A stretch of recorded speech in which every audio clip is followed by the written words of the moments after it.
I'm Tara. I'm Ryan. We love Disney movies. So we decided to watch them all, from Snow White to Frozen 2 and beyond.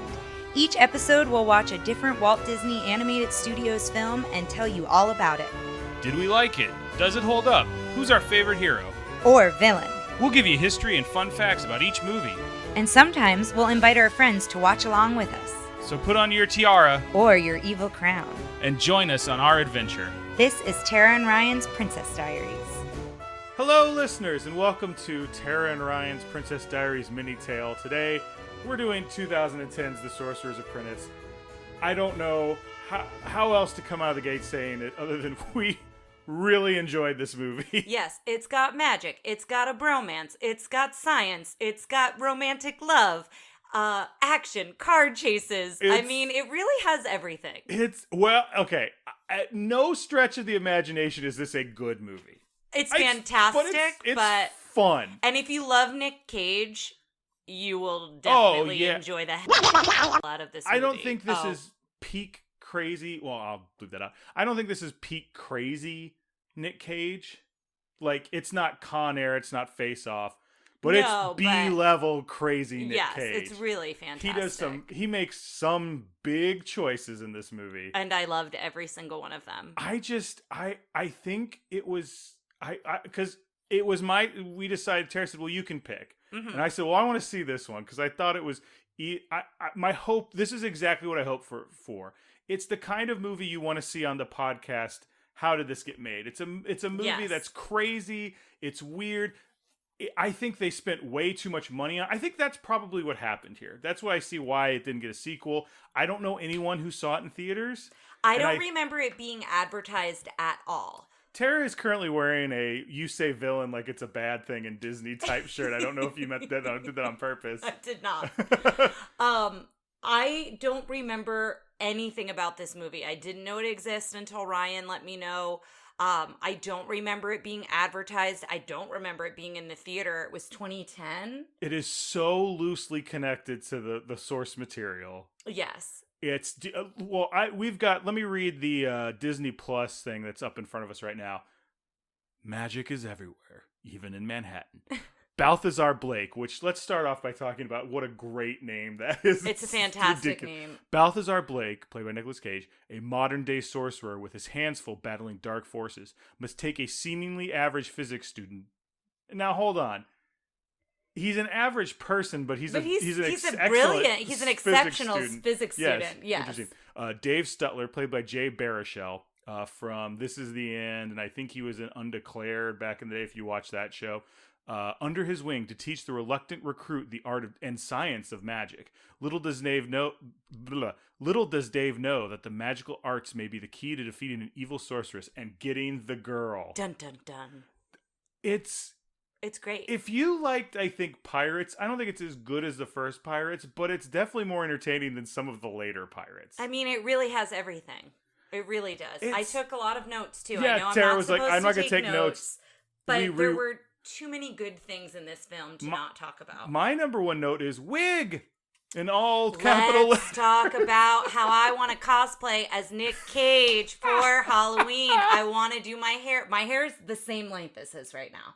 I want to do his hair. I want to wear that leather trench coat. I want a ring on every finger with the hand-cut gloves and those pointy, like, old man shoes that they make fun of. I will say, he is wearing, like, the incel outfit. It's like a Matrix jacket, a trilby fedora, fingerless gloves. When he puts on that hat and like mugs at the camera, he gets the hat out of nowhere. This movie starts. So the movie it starts with like 10. First there's the like 10 minutes of exposition, and it talks about the Sorcerer's Apprentice of Merlin, and there's 3 of them. So there's Balthazar Blake, who we've talked about. That's Nic Cage.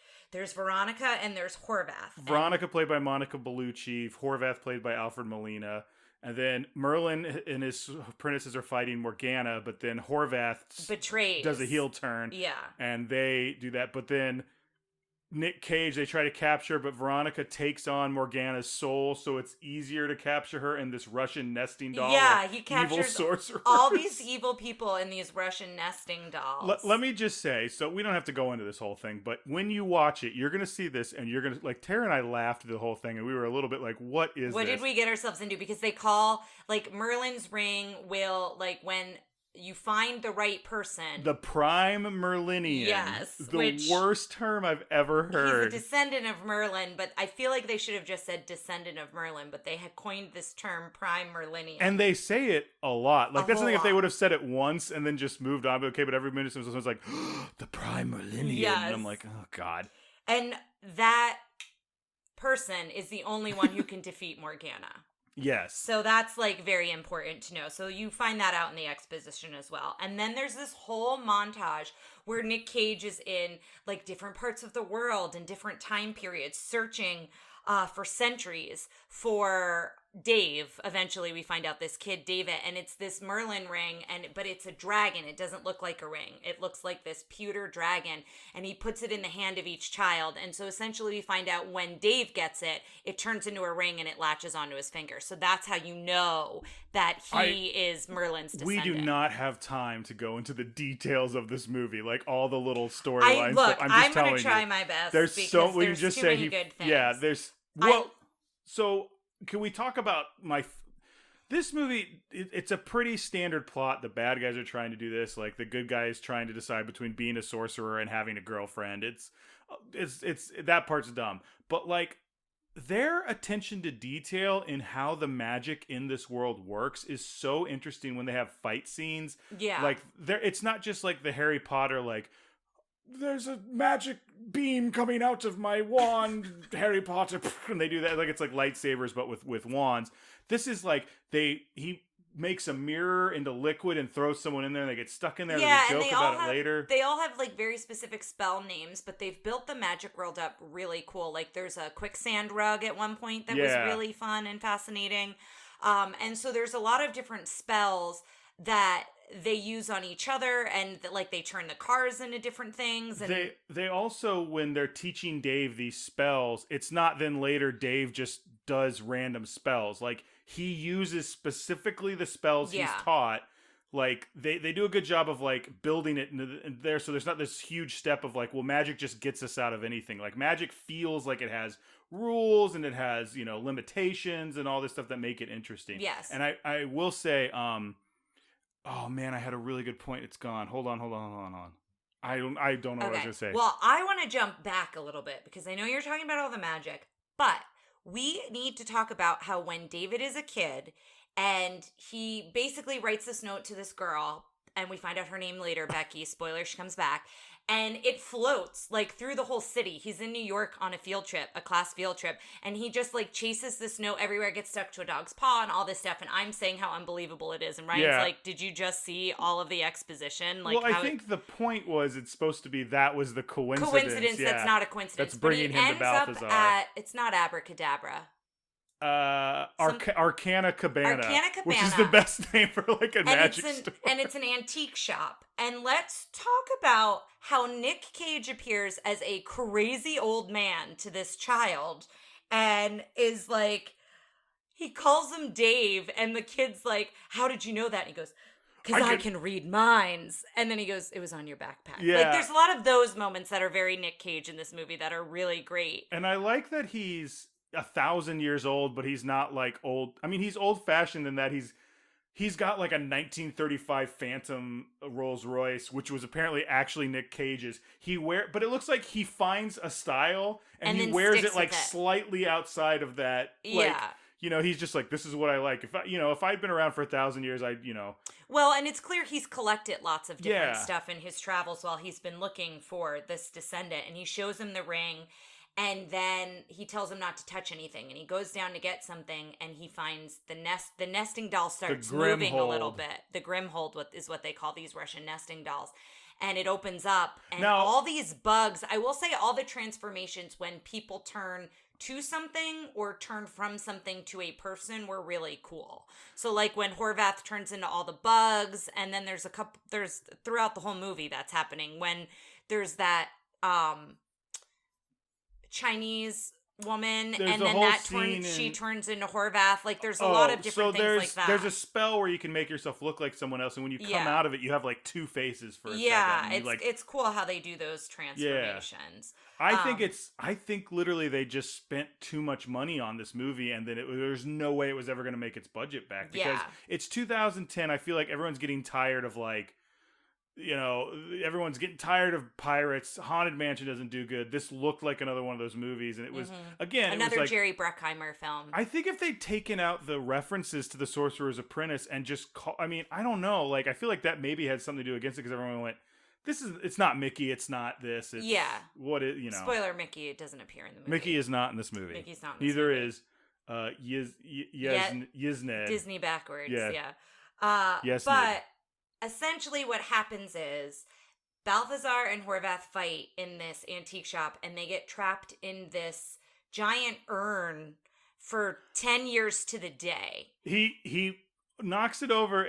Again, they set up everything. Yeah, they set it up and let you know. Yeah, they're like, this man trapped his wife in here for 10 years to the day. They say whoever falls into it next will get caught in it. And then Horvath and Balthazar get caught in it. And then the teacher comes to find David, and nothing, like, there was fire and all this stuff going on with the magic, and he comes out and he's really freaked out, and the antique shop just looks abandoned. Yeah. And then he spills water on his pants, and then when he comes out, everyone goes, Dave peed his pants, which I'm like that scene could, that was like, really sad. I wish they took that out. I did like later in the movie where he meets back up with Becky, and she's like, oh, you transferred the next year. Like, yes, of course he transferred. Yes. Like, I'm glad they said that, like, oh, like, usually I feel like another story would be like, and then I was made fun of for the rest of my life. It's like, get out of there. You're in New York. I'm sure you can find another school that's kind of close. Yeah, and it's clear that he went to a lot of therapy to figure out, like, what did he see. He doesn't say that outright, but he's just kind of like, he says something about, like, his glucose was low or something to her, and, you know, and they talk about it or whatever, but they meet in physics class, essentially. He's helping the teacher out to, like, or another TA. Because it's like a physics 101 class, so it's a class he wouldn't be in. Because he's graduating physics, his teacher has given him, like, access to a subway station. I don't know why the teacher had access to a subway station. It's just like an abandoned, and that's like his lab because some of his experiments are dangerous, and he does a lot of things with Tesla coils. Yes. The movie does a lot of stuff with Tesla coils. It does a lot of cool things with, they play Superstition by Stevie Wonder on the Tesla coil. They do? I don't remember that song in that. That's the first song they do. Oh. You can, oh my God. And then he goes into the one that she played, because she's a school I think DJ. I picked up on it. That's the one. Then he plays that one. He says, like, you inspired me. Because she says something like, you need music in your life on the radio. I don't know. It's all very cheesy, but they even say, he goes, oh, I'm sappy. Yeah, they do call it out a little bit. I also want to talk about when the urn, like, how there's a fight between a husband and wife because they take the urn. It's 10 years to the day. He's now in college. This urn ends up in this house, and the husband sees it shaking, and then he, like, brings the wife over to be like, look, it's shaking. Like, and they get into this fight, and then Alfred Horvath comes out explodes in ash and reforms. So there's another reforming. Yes, and then the wife faints. He goes, was I the first one out? And then she faints. He goes, I'll take that as a yes. Like, this is a funny movie. I enjoyed the comedy. I enjoyed the heck out of it. I like that. There's another scene. There's a lot of, like, regular people seeing magic and fainting. There's where he traps Alfred Molina in the bathroom mirror. And then, like, so you can see Alfred Molina in the mirror, but he's not in the real world. And this guy walks by the mirror, and Alfred Molina, like, taps with his cane. He's like, could you please go do this? And the guy goes, and like faints. thuds to the ground. I have a note here: Nic Cage outfit, jacket with hat. So that's the first time he appears with the hat. Is like after he comes back out of the urn. He gets out of the urn. They cut to him, like, going up because he turns that steel gargoyle eagle and he rides around on that. And it's like his transportation besides the car. But all of a sudden he's got that trilby, and it seems to me like he was doing the scene, and then just when he goes, I like this hat. I like to wear this hat. Oh, like, look at that little impression. It's like he was right here. And also when Horvath... take his face off. Shout out to How Did This Get Made? I've been listening to a lot of their podcasts talking about Nic Cage, which I think helped me, like, really appreciate this even more. But we also see magic in different ways when Horvath is... finds Dave, and he wants to know where the Russian nesting dolls are, and he's like, I don't know, I threw it in the street. Like, I didn't go after it, I just threw it in the street. There's a wolf calendar are a wolf picture in his apartment, and he turns that into real wolves. It's a calendar because earlier his roommate was like, you need to be part of a wolf pack. Part of a pack. You need to participate. Participate or else you'll die alone. Yes. You gotta hunt and you gotta grunt. Yes, yeah.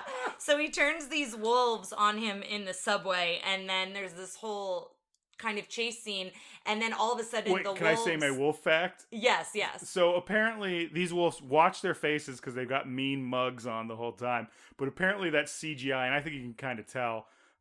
Because the wolves they got were just so happy looking. Yeah. They went, okay, we have to change it or else they don't look like they're menacing at all. Yeah, and so then all of a sudden they change into like wolf cubs, and then that's how he's reintroduced to Nic Cage. Nic Cage comes in. And can we talk about when they are up on that roof of the building and Nic Cage is holding a dove? And he's like kind of caressing it, and then he wraps something around its foot and lets it fly off. And I thought that was going to come back into play, and totally I forgot about that. And I took a note about it. So thank you to my notes. Because he says to these people, he's like, hey, "What's wrong, girl?" Like, yeah, and he wraps something around her foot, and I was like, "Is he like sending a message to somebody? Like, is it?" Yeah, that's what I thought. Like a homing pigeon. Or was there a scene that got deleted, or did Nic Cage go, I need a pigeon, bring me a pigeon? Seriously, because it was like this really intimate moment with a dove that he had. It was really bizarre. So that never comes back into play. And so then he has him put on the ring, and Dave tries to do magic before he knows how to do anything, and as soon as he puts it on, like he's worried about putting it on, and then Nic Cage swerves in the car, and like just kidding. And didn't do anything. So there's a lot of those bits that I found really funny. Well, there's the part where he tries to teach him how to set things on fire. Yes. And he's like, first you gotta clear your mind, and he does. Oh my gosh, I have with this. His hand over his face. Step 1: clear your mind. It's so good. And breathe in. That's breathe it. In. Clear your mind and breathe in. And trust in the ring, Dave. That's the other thing he and then says. there's this meter maid putting a ticket on a car. When this scene happens, watch the meter maid, because her, like, best supporting actress. She's great. She goes, oh. Because the tickets get set on fire as he's teaching him that, as he's driving, as they're in the car. So then they both track the nesting dolls, both Horvath and Balthazar, Nic Cage, track the nesting dolls in different ways, and they realize that a older Chinese woman took it off the street and has like this eclectic shop, a little similar and that's cool how he does it. He just doesn't go, where's the thing, and it's like draws a line straight to it. It's like he has to sit there and like kind of focus and bring the memory back, but it's like not his memory, it's a memory of the street, what happened. It's just they take a lot of care and interest in, and I don't know, sometimes it's the actors and sometimes it's I think the VFX artists afterwards. You know, like I said, I'm sad that we don't get to see that world continue. Yeah, and that world expanded. But we go into Chinatown and there's a huge festival happening, and he punches at first. You think it's the old Chinese woman. He's talking to the woman and he says something, and if you have subtitles it says Cantonese, but she goes, oh, that's, you know, Mandarin, and then he punches her. And I like went, I like audibly gasped because I was like, what is he doing? He doesn't just punch her, he punches her like across the room and like cracks the door, and then she turns into Horvath. Yes, and so it's really because he was like, that was Cantonese, not Mandarin. Yeah, like, so it was really Horvath the whole time. And then the Grimhold opens and evil pops out. So we see one of the people that he has trapped in there. And that, again, is it was all butterflies, right? And he transforms. I don't remember that. I remember him taking all the acupuncture needles and trying to... Yes, and they all get stuck in Nic Cage's And Nic Cage spends the rest of the scene with all these needles sticking out. Like, yes, in his leather jacket. He goes after Dave. Yeah. And he turns the, the Chinese dragon. Paper dragon, what is that thing called? Into a real dragon. And there's like 5 people inside of it. And they just, all of a sudden the inside turns into like stomach. Guts. Yeah. Like, they're like, what the heck? So then I was really focused and worried on them. It's Spoiler all alert, okay. guys, they're fine. They're fine. We do see a scene where it turns back and they're okay. Oh, keep going, but I have a fact about that scene because there's so much confetti. Okay, so I wrote that down. There's confetti everywhere, and they use it in a lot of different ways. Like Balthazar, Nic Cage's character, uses it to kind of save the bystanders, because there are tons of people in this town, in Chinatown, on this street, when this live dragon just starts attacking everyone. And so this confetti, it was really beautiful, and I really liked the way they used it in the magic, and then also like throughout the festival. Yeah.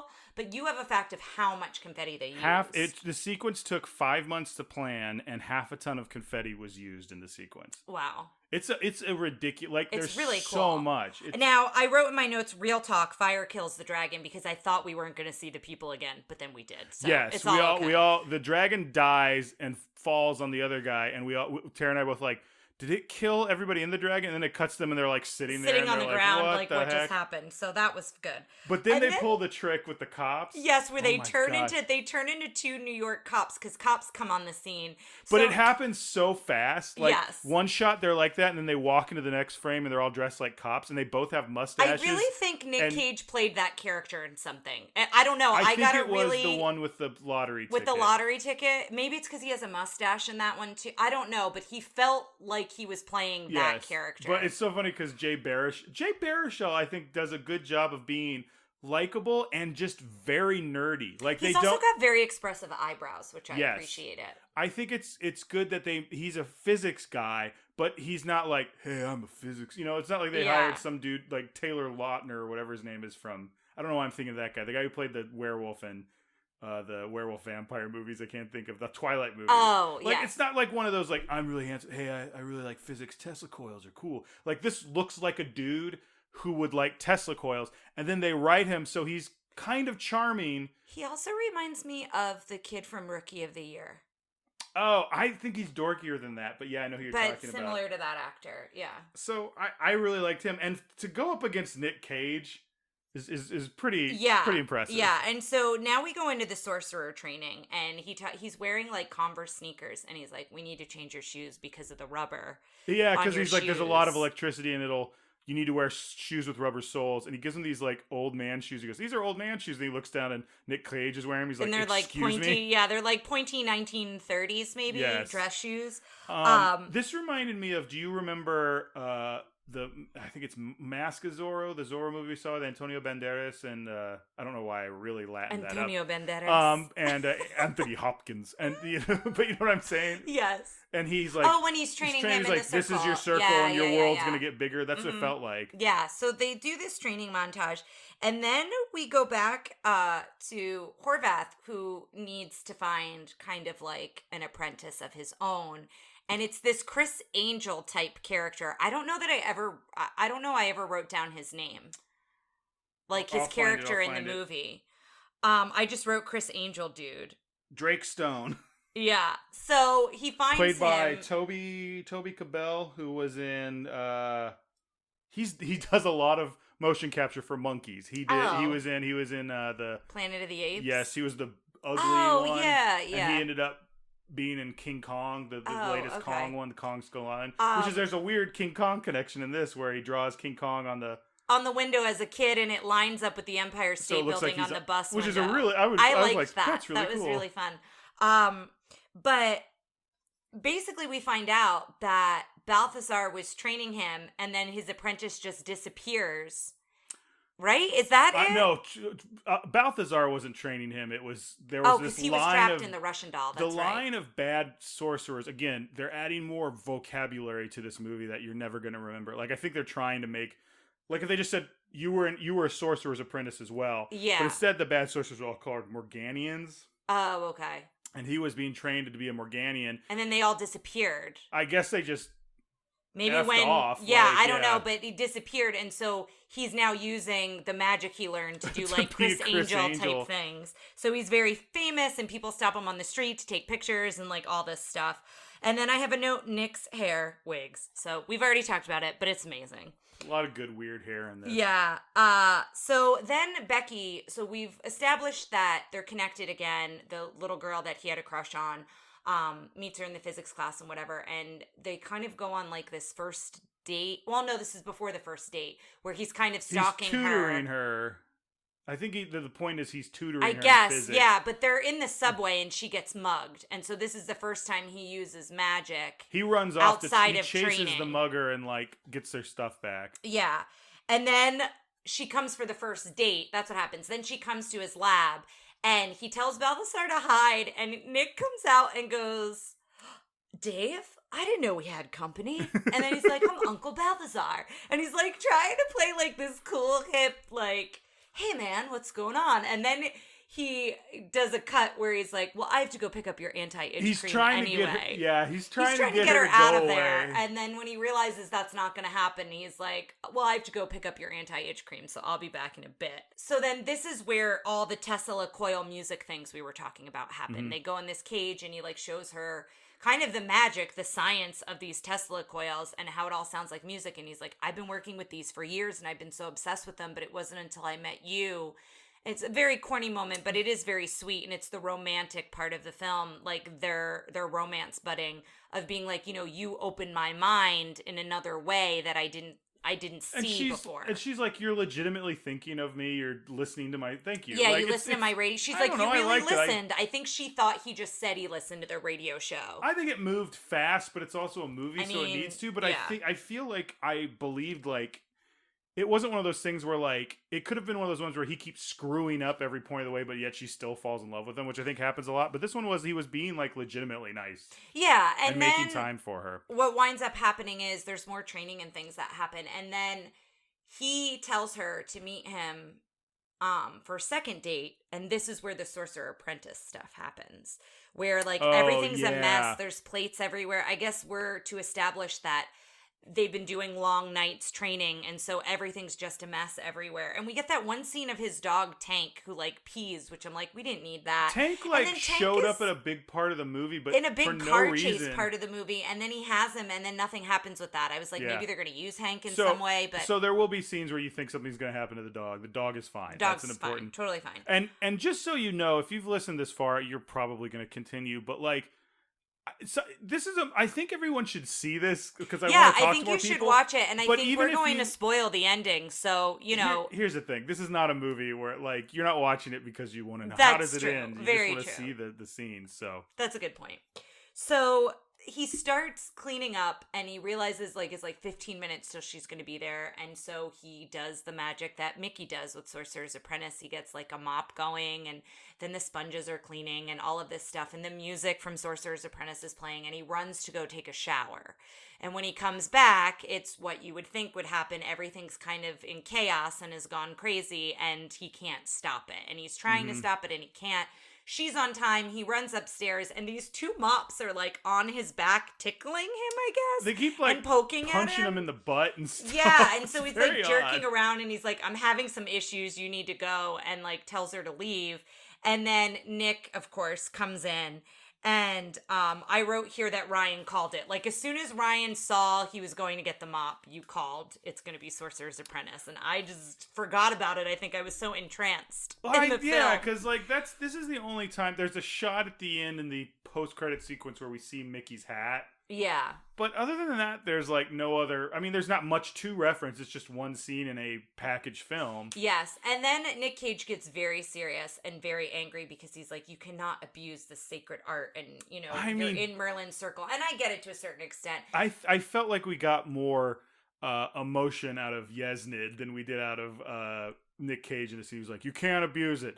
This is important. Like, he's just kind of like reading his lines. He is emotional throughout the film, but yes, I feel like in that scene it maybe wasn't as strong. But then I wrote to the part of the movie where Dave is bummed and feeling down, and there's this montage of him walking through the city because he feels like he ruined that date with her. Yes. And somehow he knew she was at that coffee shop. Maybe it's a coffee shop where all the students hang out. I don't know, but that seemed a little stalkery. And she catches him in the window, and then like she follows him. And so there's this whole scene. We find out she's afraid of heights.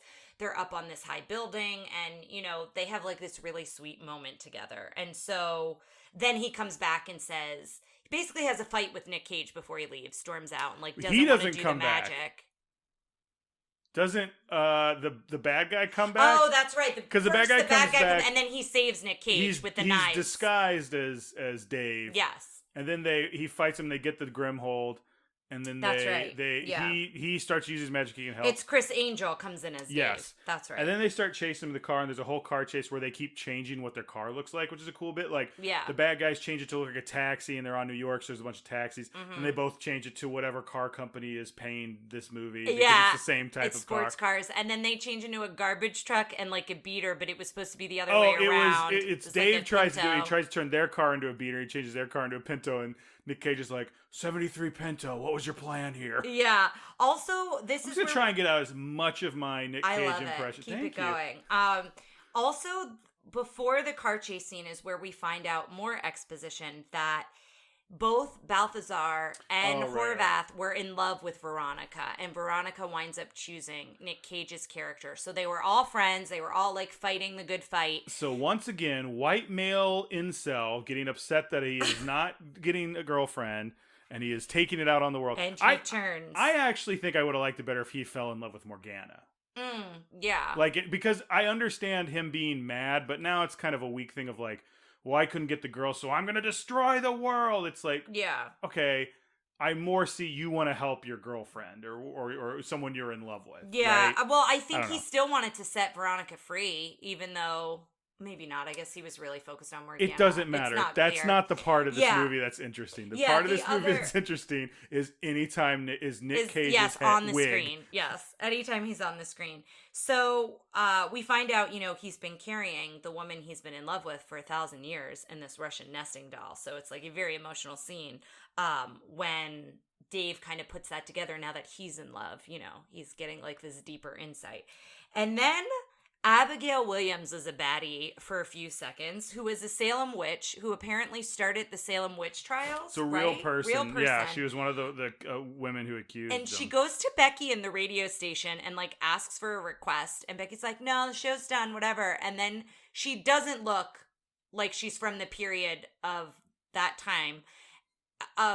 She looks like she's modern day, just a little goth. And then all of a sudden Becky turns around and she's in the booth, in the recording booth. Just a little goth.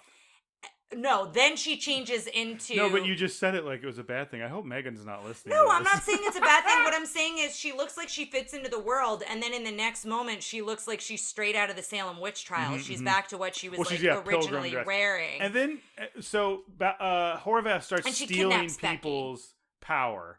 Yes. And he steals Abigail's power, and that's all she's in the movie. I'm like, I want the next movie. I want Sorcerer 2. With her. Oh, yeah. She was he also steals Chris Angel's power first. She just had a real Chilling Adventures of Sabrina vibe that I thought would be cool. Yeah. I also like that Horvath, instead of wearing the rings, like Nic Cage literally has a ring on every finger. Maybe that's to deceive people so they don't know which ring is the magic ring.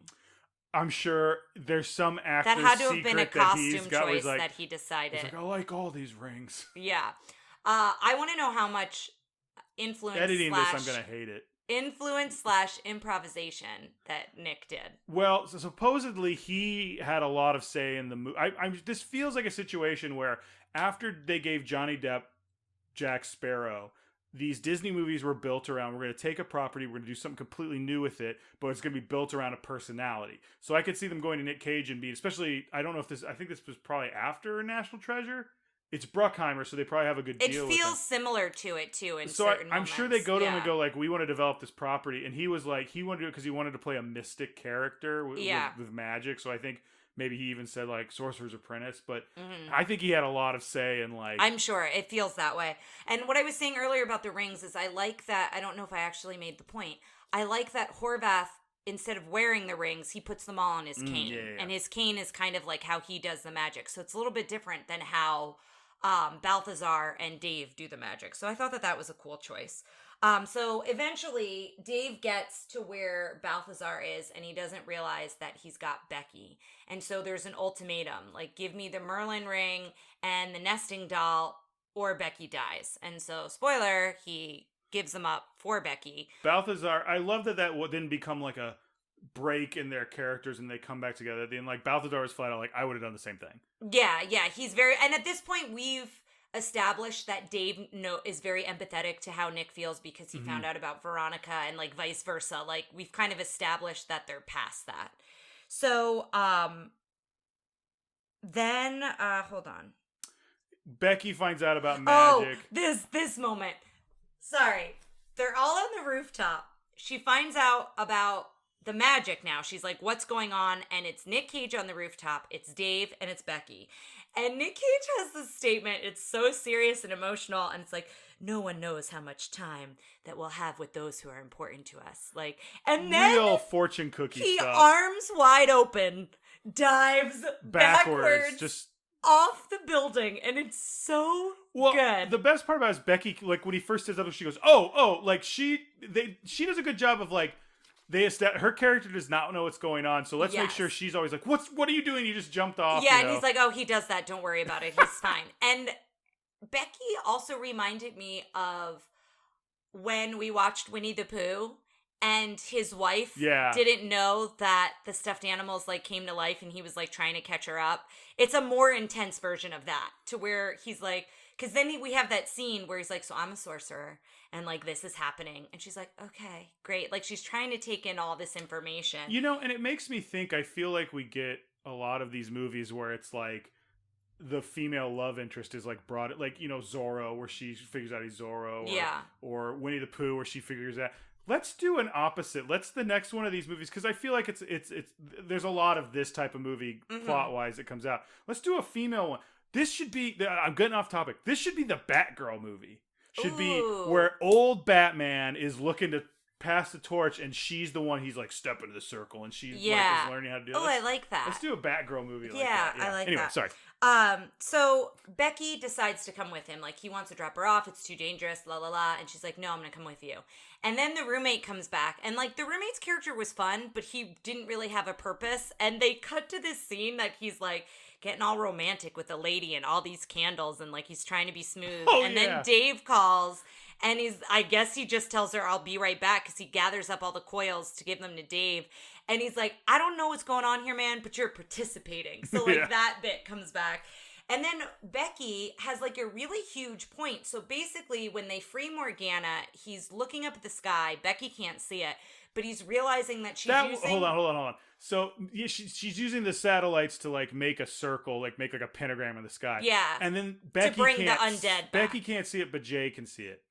Dave can see Dave can see. Well, his real name's Jay. Oh. But, like, that doesn't make sense because they could see magic stuff earlier. Why did they say you can't see it? Like, I don't know. Maybe like Morgana put some weird spell on it. I guess note, that felt like a note of someone going. And I'd like to go back and see if it was all ADR of like, why isn't anyone else in New York pointing this out? Someone's like, well, maybe magic people can't see it. I don't know. It was unnecessary. I don't know. You could make the argument that Morgana puts some sort of a thing where like no one could see it, but the people who need it. Thank God for the whatever machine is always my like go-to. Like you can write anything you want, whether or not it's a strong point. That's a good point. So when she's making this, just one more thing. Go ahead. What I'm saying is, the rest of the movie does such a good job of establishing the reality of magic. Good point. That just going the like, it's magic. People can't see it. Is going like it's that's kind of a the throwaway. one point I think they are successful in making magic tangible and have rules and real in this world. So and do it dirty at the end felt weird. I see that. But so she climbs. She climbs up. Has to go to has to conquer her fear of heights because he's like, I need you to move one of those satellites. Like, you can do it, blah, blah, blah. He leaves her and he goes. And so He's got a Tesla coil strapped to the front of the car. Yes, the old-timey car. And I really liked the undead montage when, like, she's trying to rise all the people back from the dead. It was kind of corny, but I like that we saw, like, she's getting people from the pyramids and, like, the tombs, and she's getting people from... That's not how they bury people. I don't think they bury them in statues outside sitting like that. But I just thought it was, I don't know, I enjoyed it. It was, I don't know. That's fine. You're allowed to enjoy things that I don't enjoy. I enjoyed it. I did not enjoy when they showed the one head in the like tomb of the dead. Oh yeah, that where was it just really, and it started getting skin. Yeah, that was a little gross.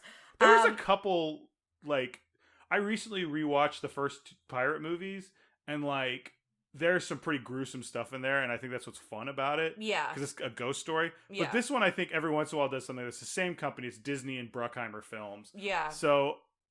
That one scene kind of felt out of place where all of a sudden like you watch the skin and come back. I was like, oh, well, no, it's kind of the transformations a little bit. It was just a little bit more intense than the other ones. But then the huge battle happens, and he winds up using Becky, like, stops the circle, so the undead stop from coming. So she has, like, a pretty pivotal story moment. Yeah.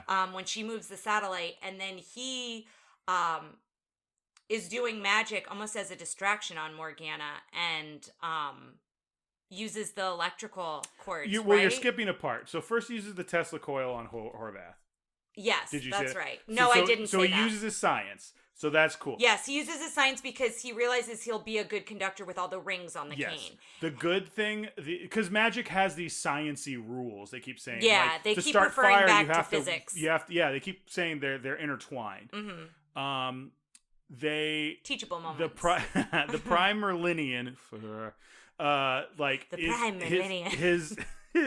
His big power is he's supposed to be able to use magic without the ring. So he loses his ring, but then he helps stop Morgana from killing Balthazar by stopping the magic without a ring. Then he's fighting her, and he animates the electrical cords, and they all create Tesla coil type bolts from things at her, and that's how he destroys her. And then he uses his electrical thing to restart Balthazar's heart. Yeah, so what we find out what happens is at first, when Veronica comes out, Morgana... We do not have to say... All right, then you can we have cut 5 minutes. No, I just want to point out, there's a lot of details to what happens. It gets a little thing, but I want to make sure we get our final thoughts here. He jumpstarts Nic Cage's heart. Then Becky comes back. They kiss, and then they jump on the Steel Eagle and go to France for breakfast. I don't know that we've even mentioned the Steel Eagle. Have we talked about? Oh, it was the gargoyle that turned into yeah. And then mystically, Horvath's hat is on the ground, but we don't see Horvath. Yes. And then there's a post-credits scene that where Horvath gets his hat. It's like the Monkey and Pirates, where everyone was wondering for so long, is there going to be a sequel? And then there was. Final thoughts. We've just got a few more minutes left, but this is a great, like, Friday night popcorn movie. Yeah, it's really great. I think, like I said, it's got everything. It's got action. It's got adventure. It's got magic. This may be my favorite MiniTale we've seen. Mostly because, I really like Cinderella. I think Cinderella is a objectively better movie. I will say it's been my favorite MiniTale that has not been based on... It was based on the Sorcerer's Apprentice. But it really wasn't. I guess it kind of sort of was, but I guess the inspiration of it was there. But, it's so drastically different, but then at the same time, I think they created their own world, and I really appreciated that, whereas Dumbo is just bonkers, right? Dumbo was fun to watch because it was bonkers. I don't think I would watch Dumbo again. I would probably watch this again. Watch this one again. Yeah, or just have it on in the background. Yeah, it's, I feel like before we dated and I had someone around to hang out with, like, on a daily basis, like, I would put on movies, like, I watched, like, the 2009 Star Trek on a loop all the time. Yeah, or, like, when you're cleaning or something, like, I listen to music, but I feel like you'll have a movie on or something. I put on movies, and I can just hear it. This feels like one of those movies. Yeah, I would agree with that. Also, if you're a Nic Cage fan, like, I love him. I love a lot of his good stuff, his wild stuff. I think this fits into that. I think if you watch the first 30 minutes and you're like, I hate this. You have to get past the exposition scene. The exposition scene. We were dying laughing. It's longer than it should be, but it's not that long. Yeah, and you just have to get past that. And then, like, I felt like we were hooked pretty soon after that. We very quickly went from,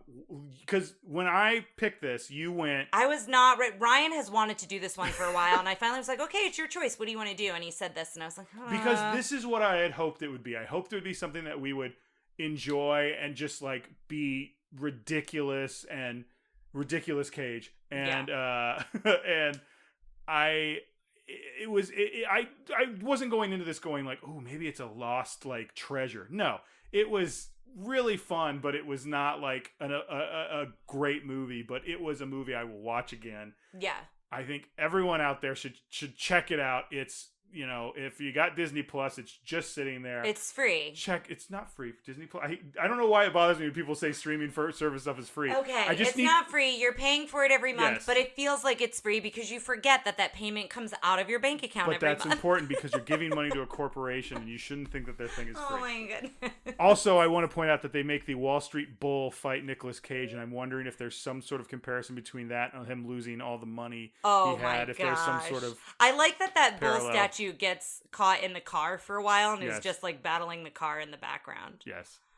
But yeah, listeners, it's worth checking Check out Sorcerer's Apprentice. This was a delight. This was a delightful surprise. It was a wonderful surprise. I will say that. So, all right. Well, hey, let me ask you this. Since I picked this time, let's start doing this. I picked this time. Next time, let's do yours, and maybe the one after that, we'll let the listeners pick. Ooh, I like that. So, what do you think you want to watch? You want to watch next for a MiniTale? What's on the forefront?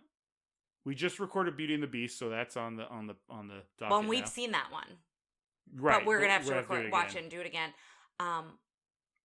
Will we have recorded Aladdin by the time we do our next MiniTale? If you want to hold off, maybe we'll do that. I think I want to do Aladdin next. I'm the genie. Yeah. We listened to that the other day. We were playing Villainous, and we listened to Will Smith's Friend Like Me, in which like he has to beatbox in all his songs. But anyway, yeah. So let's say that by the next time you hear a MiniTale, maybe we'll do the listener one in case so we can pad it. But the next one that Tara chooses will be Aladdin. 2019, I believe, is Aladdin. I'm excited for it.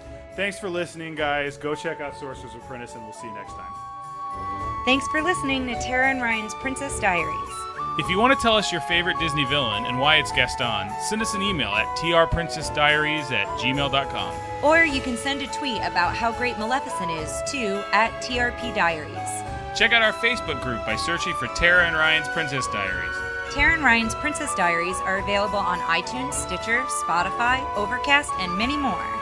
Wherever you hear us, please be our knight in shining armor and give us a 5-star review. Thanks again, and until next time, remember to always live happily ever after.